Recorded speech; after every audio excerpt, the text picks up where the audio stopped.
Hey, Jules Blessed Vegan, and as always, welcome to my channel. And for those who are new, I know you can benefit. So, I wanted to talk about attitude is everything. And I have a beautiful video, it's about 6 minutes, to share by Vicky Hitzges. It's Hitzges. It's actually on YouTube, but I will, of course, attach it to the description of this video. And it's so pleasant because there's no words, just a lovely melody while it shows a bunch of different visuals, both pictures and quotes, that absolutely share the 7 tools or even rules for making sure that you can have a positive attitude. And I usually think when someone has attitude, it's negative, but whether we're approaching life as negative or positive, it's still some form of attitude, right? So this was just fantastic. And it was actually given in the presentation today. I did my first day of training at my new district.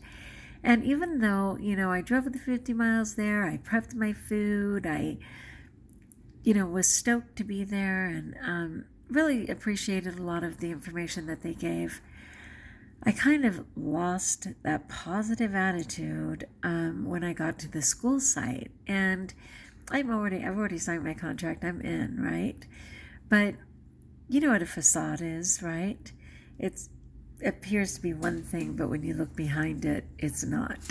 People put on a facade all the time about who they prefer to be, and that's kind of what happened. When I went to the school, and I had only been there once, the outside is beautiful. It looks super professional and beautiful.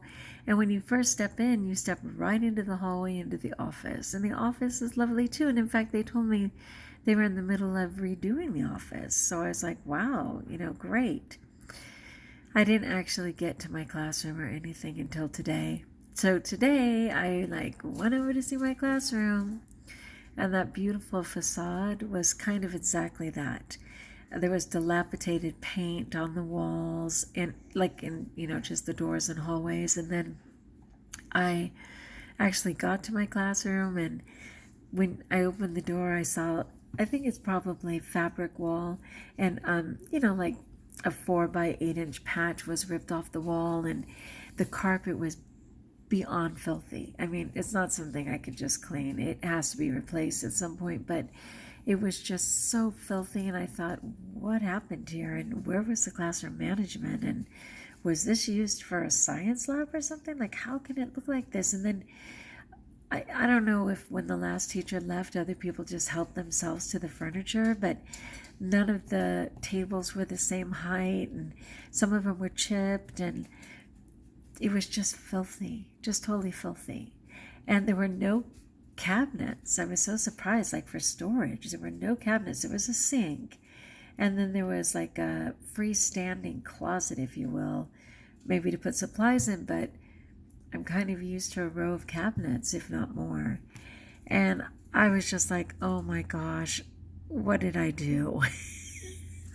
Like when you buy something in a bid, sight unseen. I'm sort of a DIY person. I'm sort of a fixer-upper person, but I'm kind of tired in my soul right now, and I was just devastated. And it just threw me back 25 years ago when I got my first classroom, and I went in all excited, and the walls were a mustard yellow, and there was graffiti everywhere, including inside the teacher's desk. Like, how did they do graffiti inside the teacher's desk? And there were bars on the wall, and I just wanted to cry. That happened with my first house, too. The guy promised everything will be clean when you come. We had to pay $600 to haul his junk away. Luckily, this room didn't have a bunch of leftover stuff from the previous teacher. But I was just like, I'm already driving 50 miles in 116-degree heat. So I was like, how can I change my attitude? Let's see.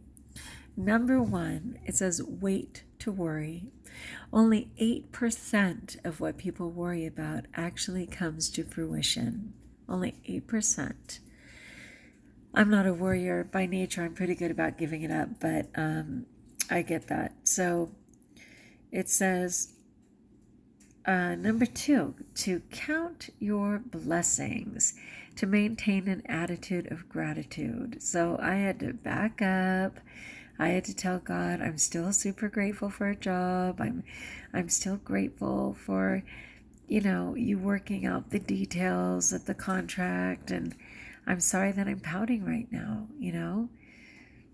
And I will pull it together, but I did have a lot of trouble with that. So I was saying, you have to remember to be able to look around and say, what are you grateful for? So I figured it out. I'm grateful that no one can ruin the carpet because it's already ruined.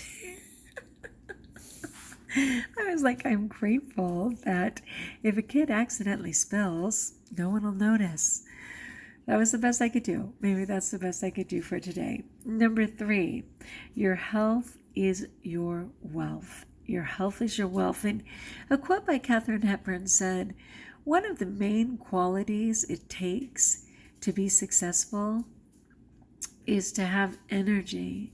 And that may be the only thing. That may be the most successful element, energy. I love that. Number 4, be a joy boomerang. So whatever you throw out comes back to you. And that was kind of cute. I like that. Number 5, so important, learn to say no. It says, if you discover yourself today, sorry, I have cryptic notes here. What does it say? If you discover yourself today, you'll be able to enjoy your tomorrow. No. Sorry, no. Anyway, learn how to say no, because they find that people-pleasing and saying yes to everybody does not maintain relationships. Either you're saying yes to the wrong person, someone who's taking advantage of you and could care less and discard you anyway, or you're losing yourself in the process because you can't even respect yourself for saying yes all the time, when in your heart you mean no. So served with a side of resentment, right? So number 6 says, understand the power of discipline. And this one was for health. If you discipline yourself today, you'll enjoy your life tomorrow. If you discipline yourself today, you will enjoy your life tomorrow. So true. I mean, that's what I've been doing. I've been parenting myself successfully. And I'm so excited because my body's changing every day. I'm feeling stronger. I'm optimistic that I will be completely healthy. I have momentum towards the new year. So however we choose to discipline ourselves, at the very least, we will gain self-respect. And that is the greatest respect. And number 7, surround yourself with positive people. People who challenge you, people who inspire you to do your best, people who push you beyond what you think are your limits.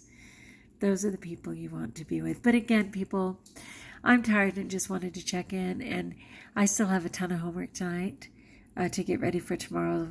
And it's already 10 o'clock. But I just wanted to encourage you to watch this video. I just think the music is so pleasant. The quotes that I didn't even get into are so fantastic. And it's just so inspiring. So please take a moment. It's in the description of the video. So let me go over one more time.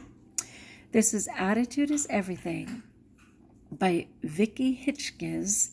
Number 1, wait to worry. Only 8% of things come true. Number 2, count your blessings and consider using a journal for a gratitude journal. Number 3, your health is your wealth. If you lose your your health, you have nothing. Number 4, be a joy boomerang. Throw it out and know that it'll come back. Number 5, learn to say no out of self-respect, let alone not letting down the other people when you have to retract that yes that you didn't mean. Number 6, understand the power of discipline, self-discipline. And number 7, surround yourself with positive people.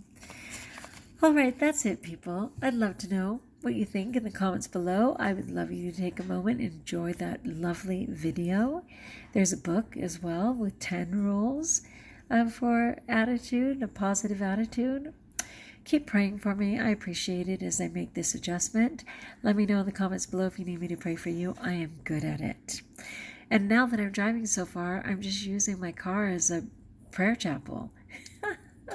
Like if you like, subscribe if you haven't, and until we talk again, trust that you're blessed.